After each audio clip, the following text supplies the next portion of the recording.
هەڵبژاردەی کاراتی سلێمانی لە درێژەی مەشق و ئامادەکاریەکانی بەردەوامە بۆ بەشداریکردن لە پاڵەوانێتێک لە وڵاتی ئەرمینیا و هاوکات پاڵەوانێتی کراوەی نێودەوڵەتی کە بڕیارە لە شاری سلێمانی بەڕێوە بچێت.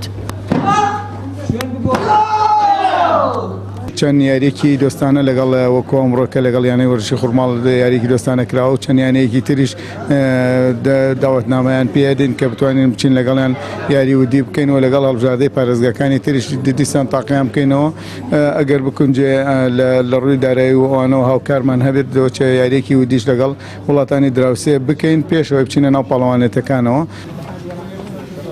پێشتر هەڵبژاردەی کاراتی سلێمانی یاری دۆستانیان لەگەڵ هەڵبژاردەی عێراق ئەنجامدا بوو. ئەمە دووەم یاریە کە هەڵبژاردەکە لەگەڵ یانی کاراتی خوڕماڵ ئەنجامی دەدات. یاریزانانی هەڵبژاردەی سلێمانیش بە گرنگیەوە باز لە ئامادەکاریەکان دەکەن و دەڵێن بە بەهێزی خۆیان بۆ پاڵەوانێتیەکان ئامادە کردووە. وای سپاس بۆخوات بە ئاسی یاریەکان هەمیان بە عام هەموو یاریزانەکان باشن. یاریزانیان لە ئاسیشی یارچەند تەمیەتەکانمان کەمە بەڵام الحەمدولیلا چالاکیەکانمان زۆرە. یعنی ئێستا ئەم چارەمە یەکەمین جارمانە و پێشتیش لەگەڵ منتەخەبی عێراقە یاریکی دۆستانەمان کرد. ئەمە دوێمین جارەکە بە یاری دۆستانە ئاکەین. ئینشەڵا هەتا پێش بتوڵەکە چەند یاریشی دۆستانەیەکی تریشەکەین بۆی کە زیاتر بتوانین لەوێ ئەنجامیشی بار بەدەستبێنین ئینشەڵا. وەسپاس بخوا ئامادە باشیکی باشمان بۆ لە تەمرین دایمە بەردەوامین ئینشەڵا بەرە سەرکەوتن بەرەو ئەنجامێکی زۆر باش ئینشەڵا سەری هەموو کوردستان و سلێمانی بەرزەکەینەوە ئینشەڵا.